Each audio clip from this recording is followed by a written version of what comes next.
A caregiver is someone who provides support and care to a person who is ill. Caregivers can be family members, friends, or professional caregivers. I like to think of caregiving in both a physical sense and an emotional sense. For example, caregivers may support with bathing, dressing, or preparing meals.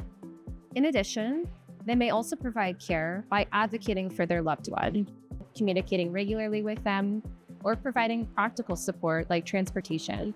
Caregivers and patients are at the core of an interprofessional support team for patients, which may also include social workers, personal support workers, nurses, occupational therapists, physiotherapists, and the medical team.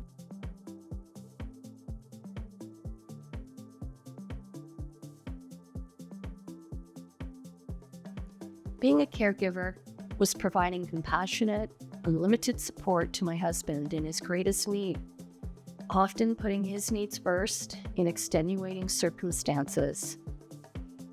It meant long hours of physical care, acceptance of a new reality, and still finding joy to share with each other no matter what. As a child, my dad has always been there for me when I needed him most.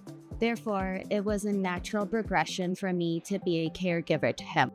For me, being a caregiver is fulfilling a lifetime commitment as Brian's husband. As a caregiver, I provide a second pair of eyes and ears at the appointments, practical support when physical care is needed, reminder of medication and appointment schedules, and advocate for the patient. As a caregiver, I take care of myself with counseling, exercise, work-life balance, and reducing other stressors.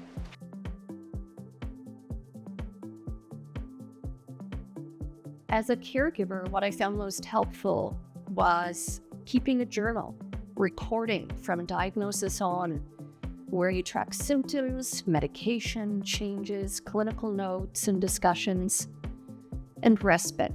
Reach out, accept help as much as you can, and realize that you deserve to have breaks and focus on yourself too. This journey hasn't been easy, but I tried to separate my roles as a caregiver and allow myself time to just be his daughter. For example, while we wait for our appointments, we would talk about everything from his childhood to my future. But at the same time, when I'm needed as a caregiver, I would try my best to ask the right questions in order to advocate for his needs and wants. I am very lucky to have a very strong community around me and a great therapist, which allows me to have different channels to discuss about my experiences or just have company to help me take my mind off the situation. And if you ask me to give you a tip, the first thing that I would do is get to know all the resources that are available for you and your loved one before you need them. Don't wait, because it is easier when you are okay rather than when you already need them.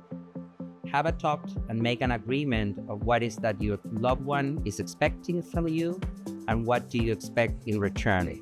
So there is not a burnout thinking what the other person is thinking that you should be doing. We agree on some cardinal rules in our case. The only source of information is the medical team. We do not want to hear other people's stories. Each journey is unique. Each case is unique. We have the best care available to us. Express your non-medical needs to the care team at Odette's. The diagnosis revolves around life, not life around the diagnosis.